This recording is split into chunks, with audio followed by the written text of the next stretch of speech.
আসসালামু আলাইকুম। CSS video টিউটোরিয়ালে আজকে আমাদের 7 নম্বর ক্লাস। গত ভিডিওতে আমরা সিএসএস সিলেক্টর নিয়ে কথা বলেছিলাম এবং আমরা দেখেছিলাম যে কতভাবে আমরা HTML ট্যাগকে বা HTML এলিমেন্টকে সিএসএস দ্বারা সিলেক্ট করতে পারি। এবং এবার আমরা দেখব সিএসএস হাউ টু। এখানে দেখেন হাউ টু অ্যাড সিএসএস। আমরা এর আগেও বলেছিলাম যে সিএসএস 3টা ওয়েতে আমরা লিঙ্ক আপ করতে পারি বা ব্যবহার করতে পারি। তো এখানে সেই বিষয়ে কিছু বলছে। এখানে দেখেন বলছে যে when a browser read a style sheet it will format the CSS HTML document according to the information in the style sheet. আচ্ছা, 3 way to insert CSS। এখানে দেখেন বলছে 3টা ওয়েতে আমরা CSS ইনসার্ট করতে পারি ব্রাউজারের কাছে। আচ্ছা, একটা হচ্ছে এক্সটার্নাল CSS, একটা ইন্টারনাল CSS এবং ইনলাইন CSS। তো এর আগেও আমরা বলেছিলাম যে এক্সটার্নাল CSS হচ্ছে যে এটা আমরা অন্য একটা স্টাইল বা ডট CSS একটা ফাইলে আমরা CSS লিখি, সেটা আমাদের যদি HTML ফাইলের সাথে লিঙ্ক আপ করে দিই সে প্রপারলি কাজ করবে। এবং সেটা হচ্ছে থার্ড প্রায়োরিটি হলেও সে কিন্তু সবথেকে বেশি কমফর্ট, অল্পতে বেশি কাজ করার জন্য। আচ্ছা, দ্বিতীয় হচ্ছে ইন্টারনাল CSS। এটা আপনার একটা পেজের জন্য সে এক্সটার্নালের থেকে পাওয়ারফুল। আপনি যদি কোনো CSSকে এক্সটার্নাল লিখেন এবং ওই একই ক্লাসে যদি ইন্টারনাল আরেকটা CSS লিখেন তো তাহলে আপনার এক্সটার্নালের থেকে ইন্টারনালটাকে বেশি গুরুত্ব দেওয়া হবে। আচ্ছা, এবং তারপর আছে ইনলাইন CSSটা হচ্ছে আরও গুরুত্বপূর্ণ। আপনার একটা পেজের মধ্যে না শুধু, এটা আপনার প্রত্যেকটা ট্যাগে লিখতে হবে। আপনি যদি এখানে H1 একটা ট্যাগে যদি কাল বলেন যে এটার কালার রেড হবে এবং ইন্টারনাল যদি এটা লিখে থাকেন যে ইন্টারনালে এটার কালার গ্রিন হবে, আবার এক্সটার্নাল যদি এটার কালার ব্ল্যাক হবে দিয়ে রাখেন, তাহলে সে শুধুমাত্র এই ইনলাইন যে CSSটা আছে যে কালার রেড সেটা কাজ করবে, আদারওয়াইজ অন্য দুইটা কাজ করবে না। তো এইখানে আবার যদি আপনি চান যে না আমি এক্সটার্নালটাকেই লাগাবো, ইনলাইন বা ইন্টারনাল যেটা লেখা আছে এই দুইটাকে কাজ করাবো না, সেক্ষেত্রে এটার সাথে ইম্পর্টেন্ট কথাটা লিখতে হবে যে আমার H1 কালার রেড ইম্পর্টেন্ট। তাহলে সে ইনলাইন বা এক্সটার্নাল থেকে ইনলাইন এবং ইন্টারনালের থেকে এক্সটার্নালটাকে বেশি গুরুত্ব দেব। মানে ইম্পর্টেন্ট লেখাটার মানে হচ্ছে আপনি এটাকে সব থেকে বেশি প্রায়োরিটি দিচ্ছেন, সব থেকে বেশি গুরুত্ব দিচ্ছেন, তার জন্য আপনি ইম্পর্টেন্ট লিখছেন। তো এইটা হচ্ছে আমাদের 3টা ওয়েতে লেখার system.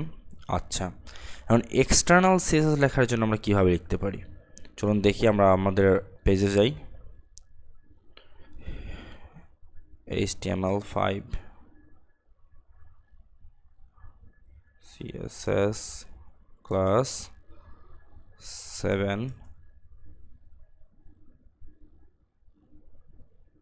how to use CSS। আচ্ছা, আজকে আমাদের 7 নম্বর ক্লাস। এখন এটা লেখার নিয়ম হচ্ছে প্রথমে আমাকে লিঙ্ক লিখতে হবে।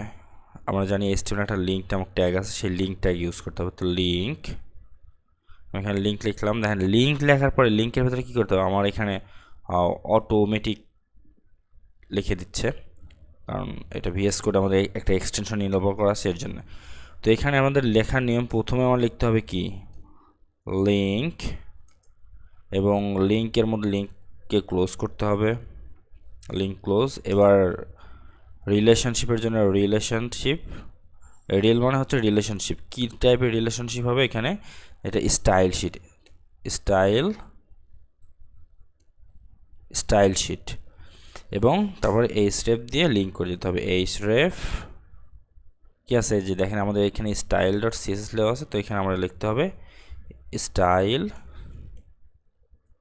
Dot CSS। আচ্ছা, এই হচ্ছে নিয়ম আমাদের এক্সটার্নাল লেখার নিয়ম এটা। এখন যদি আমি এখানে দেখেন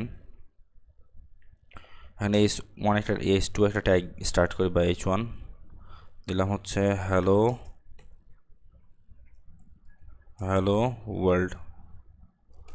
ওয়ার্ল্ড লিখলাম। আচ্ছা, এখন হ্যালো ওয়ার্ল্ড লিখছি, এইটাতে আমি কালার দেব H1। আচ্ছা, H1 প্রথমে আমরা কি করলাম, সিলেক্ট করে নিলাম CSS দিয়ে আমাদের HTML ট্যাগকে সিলেক্ট করে নিলাম। এখন দেব কালার হচ্ছে কি দেব, রেড। আচ্ছা, কালার দিলাম রেড। এখন চলো আমাদের এটা ব্রাউজারে রান করি।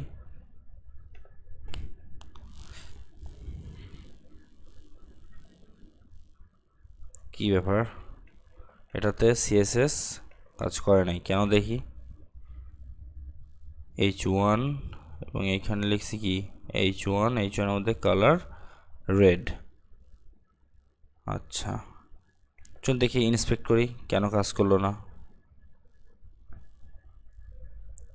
ইন্সপেক্ট,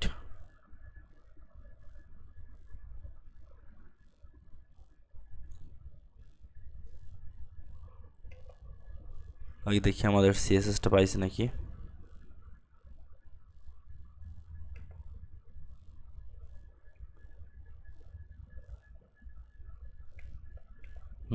এটা তো সব কিছু ঠিক আছে। আচ্ছা, স্টাইল CSS, এখানে লিঙ্ক রিলেশন,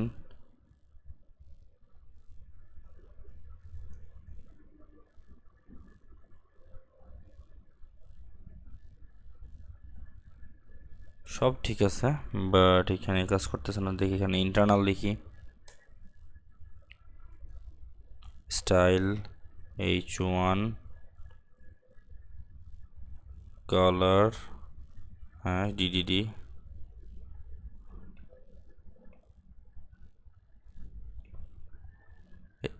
আচ্ছা, ইন্টারনাল কাজ করতেছে বাট এক্সটার্নালটা কাজ করছে না। Red, colour red. আচ্ছা,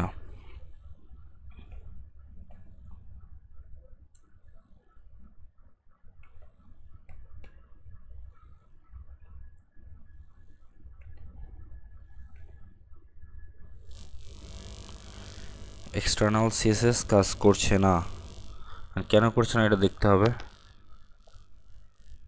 স্টাইল ডট CSS, আচ্ছা দেখেন এখানে আমার একটা বানান ভুল করছি। লিঙ্ক রিলেশন, এই যে এবার ঠিক আছে। এটা লেখার সময় আমার টাইপিং মিস্টেক ছিল।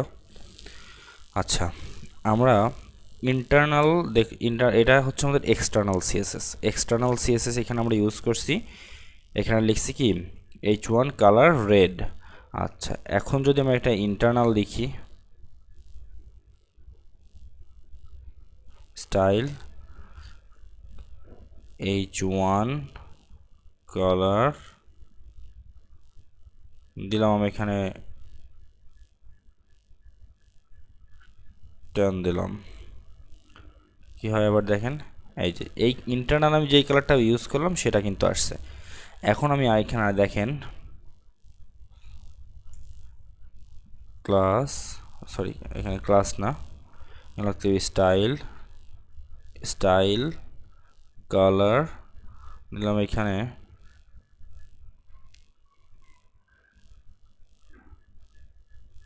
এই কালারটাই দিলাম,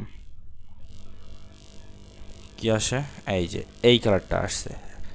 আমার কিন্তু একই ট্যাগের মধ্যে আমরা তিনটা কালার ইউজ করছি। এই H1 ট্যাগের মধ্যে কি করছি আমরা, এখানে লিখছি একটা কালার, এখানে লিখছি একটা কালার, এখানে লিখছি একটা কালার এবং এইখানে আরেকটা কালার লিখছি, কিন্তু সবগুলা কালারকে বাদ দিয়ে সে কিন্তু তার ভেতর যে H1 এর মধ্যে ইন্টারনাল যেই কালারটা দিছি এই কালারটাকে ফার্স্ট প্রায়োরিটি দিচ্ছে।